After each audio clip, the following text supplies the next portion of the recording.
नमस्कार, चलिए बिल्कुल सीधे मुद्दे पर आते हैं। आने वाले ट्रेडिंग दिन के लिए एक एकदम क्लियर एक्शन पैक ब्लूप्रिंट तैयार करते हैं। कल बाजार में जो हुआ वो किसी रोलर कोस्टर राइड से कम नहीं था।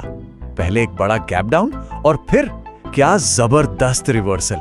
खरीदारों ने ऐसी वापसी की कि सब देखते रह गए।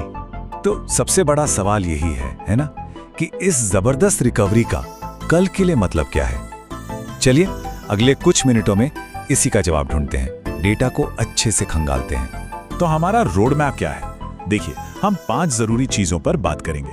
पहले तो कल की रिकवरी को समझेंगे, फिर 5 ऐसे स्टॉक्स देखेंगे जो ब्रेकआउट के लिए तैयार हैं। निफ्टी के सबसे अहम लेवल्स की बात करेंगे, गुरुवार की एक्सपायरी का प्लान बनाएंगे और आखिर में सबको जोड़कर एक बिग पिक्चर देखेंगे। ठीक है, तो चलिए शुरू करते हैं। सबसे पहले ये समझने की कोशिश करते हैं कि बाजार में ये जो अचानक से जान आई, ये आई कहां से। तो देखिए, निफ्टी और बैंक निफ्टी दोनों ने अच्छी खासी वापसी की और इस पूरी कहानी के हीरो कौन थे? पीएसयू बैंक्स और आईटी सेक्टर। इन्फोसिस की जो एआई डील हुई ना, उसने आईटी स्टॉक्स में मानो करंट तोड़ा दिया। दूसरी तरफ मेटल्स में लोगों ने प्रॉफिट बुकिंग की। तो इससे एक बात तो साफ है, मार्केट का मूड अभी भी बाय ऑन डिप्स वाला ही बना हुआ है।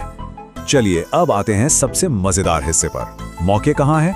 हमने 5 ऐसे स्टॉक्स निकाले हैं जो टेक्निकली एक बड़े मूव के लिए बिल्कुल तैयार दिख रहे हैं। तो लिस्ट में सबसे पहला नाम है एनटीपीसी का। देखिए, ये स्टॉक ना काफी टाइम से एक ही रेंज में फंसा हुआ था। समझ लीजिए जैसे कोई स्प्रिंटर रेस से पहले ब्लॉक पर तैयार रहता है, बस अब ये उस रेंज के बाहर निकलने को बेताब है।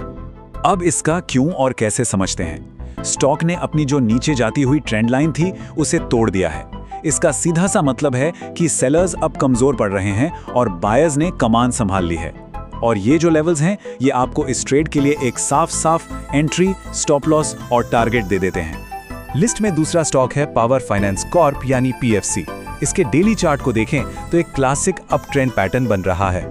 ये पैटर्न मतलब हायर हाई हायर लो किसी भी मजबूत ट्रेंड की पहचान होता है। मतलब स्टॉक हर गिरावट के बाद पहले से भी ऊपर जा रहा है। ये एक बहुत ही पॉजिटिव साइन है और इन लेवल्स के साथ आपका रिस्क और रिवॉर्ड एकदम क्लियर है। हमारा तीसरा पिक है इंजीनियर्स इंडिया लिमिटेड।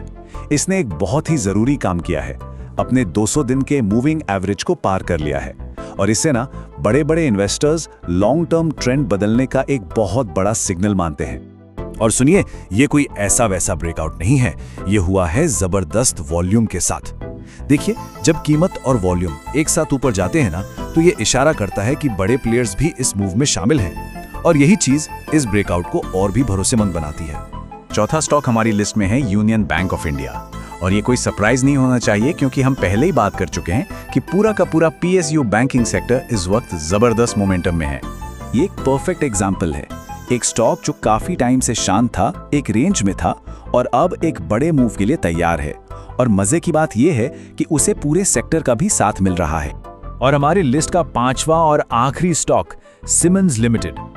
ये स्टॉक कैपिटल गुड्स सेक्टर की लगातार मजबूती की कहानी कह रहा है। तो यहां पर एक पावरफुल कॉम्बिनेशन देखने को मिल रहा है। एक तरफ मजबूत चार्ट पैटर्न और दूसरी तरफ पूरे सेक्टर में जबरदस्त डिमांड। यही कॉम्बिनेशन इसे एक बहुत ही अट्रैक्टिव मौका बनाता है। तो ये तो हो गई स्टॉक्स की बात। अब जरा बड़े मैदान पर नजर डालते हैं, मतलब निफ्टी 50 इंडेक्स पर। मार्केट में इस वक्त ना एक जबरदस्त रस्साकशी चल रही है। एक तरफ हैं बुल्स जो निचले लेवल्स पर जमकर खरीदारी कर रहे हैं, जो कि एक मजबूत साइन है। लेकिन दूसरी तरफ 25,800 के लेवल पर बेयर्स की एक बड़ी दीवार खड़ी है जो बाजार को ऊपर जाने नहीं दे रही। बस इस एक नंबर को अपने दिमाग में बैठा लीजिए, 25,800। ये कल के लिए मेक या ब्रेक लेवल है। सवाल ये है कि क्या बुल्स इस दीवार को तोड़ पाएंगे या बेयर्स एक बार फिर बाजी मार ले जाएंगे। कल की पूरी कहानी इसी लेवल के इर्द गिर्द घूमेगी। तो अब जब हमें बैटल ग्राउंड का पता चल गया है, तो चलिए गुरुवार की वीकली एक्सपायरी के लिए एक बिल्कुल सिंपल 3 स्टेप का गेम प्लान तैयार करते हैं। प्लान एकदम सीधा और साफ है। अगर निफ्टी 25,800 को पार करके टिकता है तो हम तेजी का ट्रेड देखेंगे। अगर 25,500 के नीचे फिसलता है तो मंदी का। और जब तक मार्केट इन दोनों लेवल्स के बीच में फंसा हुआ है, सबसे अच्छा है कि आराम से बैठें और तमाशा देखें, कोई ट्रेड नहीं। और हाँ, एक बात हमेशा याद रखिएगा, ये एक्सपायरी डे ट्रेडिंग का गोल्डन रूल है। इसमें पैसा 0 से हीरो हो सकता है, लेकिन हीरो से 0 भी हो सकता है। तो सिर्फ उतना ही पैसा लगाएं जिसे अगर आप खो भी दें तो आपको फर्क ना पड़े। हमेशा जिम्मेदारी के साथ ट्रेड करें। चलिए, अब तक हमने जो भी बात की उसे फटाफट समेट लेते हैं और देखते हैं कि इस पूरे मार्केट ब्लूप्रिंट के की टेकअवेज क्या हैं। तो संक्षेप में सेंटीमेंट पॉजिटिव है, लेकिन सावधानी के साथ। गिरावट पर खरीदें वाली सोच काम कर सकती है। असली खेल 25,500 और 25,800 के बीच है। मजबूत सेक्टर्स यानी पीएसयू बैंक्स और आईटी पर नजर बनाए रखें। और सबसे जरूरी, चाहे बाजार ऊपर जाए या नीचे, आपका प्लान पहले से तैयार होना चाहिए। तो आखिर में एक बड़ा सवाल, बाजार इस वक्त एक तराजू की तरह बिल्कुल बैलेंस्ड खड़ा है। ये किस तरफ झुकेगा, ऊपर या नीचे? डेटा हमारे सामने है, लेवल्स हमारे सामने हैं। अब बस इंतजार है मार्केट के अगले मूव का।